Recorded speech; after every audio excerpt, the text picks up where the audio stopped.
Hello hi friends, అందరికీ నమస్కారం. Welcome back to my channel Lahari Venky creative.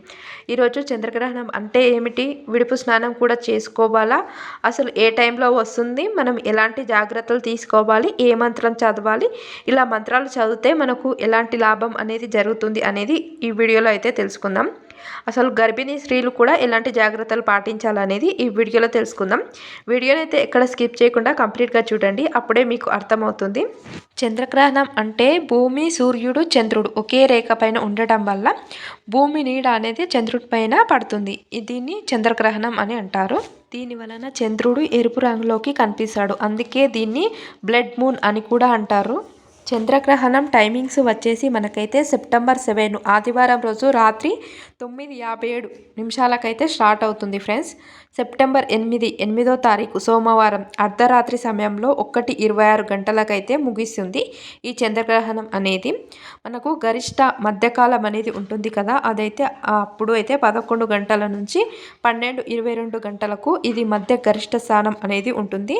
పట్టు స్నానం అలాగే విడుపు స్నానం అని ఉంటాయి కదా, వీటిని మనం నియమాలంటూ పాటించాలా వద్దా అనే విషయం తెలుసుకుంటే, మనం పట్టు స్నానం అనేది ఓపికను బట్టి మనం ప్రారంభ సమయంలో కూడా మనం స్నానం చేసి, అంటే 9:57 స్టార్ట్ అవుతుంది కదా ప్రారంభ సమయం అనేది, దానికంటే ముందుగానే మనం స్నానం చేసేసుకొని ఉంటే దాన్ని పట్టు స్నానం అంటారు. విడుపు స్నానం అని అంటే 1:26 తర్వాత మనకు చంద్రగ్రహణం అనేది ముగుస్తుంది కదా, ఆ తర్వాత మనం స్నానం చేసుకునేదాన్ని విడుపు స్నానం అంటారు. మనం ఓపికను బట్టి పట్టు స్నానం అలాగే విడుపు స్నానం అనేది చేసుకోవాలి. పట్టు స్నానం అనేది మన ఓపికను బట్టి అయితే ఉంటుంది. విడుపు స్నానం అనేది కంపల్సరిగా చేసేసుకోవాలి. మనం అర్ధరాత్రి సమయంలో వస్తుంది కాబట్టి తెల్లవారుజామున లేచిన తర్వాత కూడా విడుపు స్నానం అనేది సోమవారం రోజు తెల్లవారుజామున అయితే చేసేసుకోవాలి. అలాగే ఫుడ్ విషయంలో ఎలాంటి జాగ్రత్తలు తీసేసుకోవాలి అని అంటే, మనం ఆహారం అనేది మనం 7:30 వరకు అయితే ముందుగానే తినేసి ఉంటే చాలా బెటర్ ఫ్రెండ్స్. మనకి ఎందుకంటే 9:57 స్టార్ట్ అవుతుంది కదా, అంతకుముందే మనం ఆహారం అనేది మనకు జీర్ణం అవుతుంది.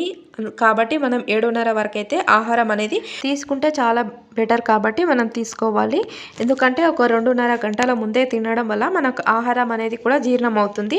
మనకు అరుగుదలకు కూడా ఎలాంటి ప్రాబ్లమ్స్ అనేవి ఉండవు. చిన్నపిల్లలు, గర్భిణీలు, పెద్దవాళ్ళు ఇలా ఎవరైనా సరే అందరూ కూడా మనం 7:30 లోపే తినేలాగా చూసుకోండి ఫ్రెండ్స్, ఇది ఒక్కరోజు. అలాగే మనం ఇంకా కొన్ని జాగ్రత్తలు కూడా పాటించాలి. అదేమిటంటే గరక ఉంటుంది కదా, గరక, దర్భ అని కూడా అంటారు. వీటినైతే మనం ఆహారం తినే వాటిపైన అయితే వేసుకోవాలి. మనకు గ్రహణ ప్రభావం అనేది ఉన్నా కూడా ఆ గరిక పైన పడుతుంది కాబట్టి మనం ఎలాంటి ఫుడ్ ఐటమ్స్ ఉన్నా కూడా వాటిపైన అయితే మనం గరక అనేది వేసుకోవాలి. కొన్ని చోట్ల అయితే గరక అంటారు, కొన్ని చోట్ల అయితే దర్భ అని కూడా అంటారు. దీన్ని దర్భ గడ్డి అని అంటారు. దీనైతే వేయండి ఫ్రెండ్స్, ఇలా చంద్రగ్రహణం ఉన్నప్పుడు నీళ్ళలో అలాగే మనం తినే ఫుడ్లో కూడా అన్నిట్లలో కూడా వేసుకోండి.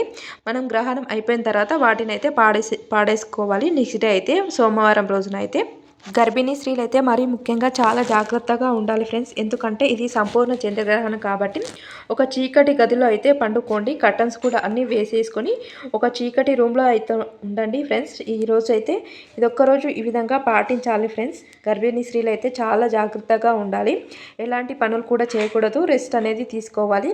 ఇప్పుడు ఈ చంద్రగ్రహణం అనేది ఎలాగో నైట్లో వస్తుంది కాబట్టి పెద్దగా ఇబ్బంది కూడా ఏం లేదు. మనం రెస్ట్ తీసుకొని పండుకుంటే చాలా మంచిది. చంద్రగ్రహణం అనేది ఈ రాశుల వాళ్ళైతే అసలు చూడకండి ఫ్రెండ్స్. కుంభరాశిలో వస్తుంది కాబట్టి మనం పూర్వపద నక్షత్రంలో ఈ గ్రహణం సంభవిస్తుంది కాబట్టి ధనిష్ట, శతభిష్ట, పూర్వపద నక్షత్రంలో ఉన్న వాళ్ళు ఈ గ్రహణాన్ని అయితే అసలు చూడకండి. అలాగే మంత్రాలు కూడా ఉన్నాయి. విష్ణు మంత్రం, శివ మంత్రం, అలాగే చంద్రమంత్రం అని ఉంటాయి. వీటినైతే జపం చేసుకోండి ఫ్రెండ్స్.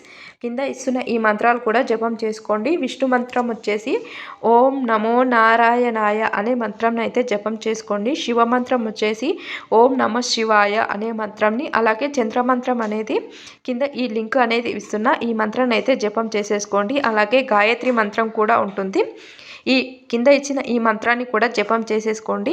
గ్రహణ సమయంలో మనం చేసే జపం అనేది 100 రెట్లు ఎక్కువగా ఫలితం అనేది దక్కుతుంది కాబట్టి కింద ఇచ్చిన ఈ మంత్రాలు అయితే జపం చేసుకోండి ఫ్రెండ్స్. గ్రహణం అనేది కంప్లీట్ అయిన తర్వాత మనం విడుపు స్నానం అనేది చేసుకోవాలి. తర్వాత ఇంటిని కూడా శుభ్రపరచుకోవాలి. తర్వాత పూజ గదిని కూడా శుభ్రపరచుకొని దీపారాధన అయితే చేసుకోవాలి. తర్వాత దేవునికి నైవేద్యం అనేది పెట్టాలి. తర్వాతనే మనం ఆహారం వండుకొని తర్వాత ఆహారం అనేది మనం స్వీకరించాలి.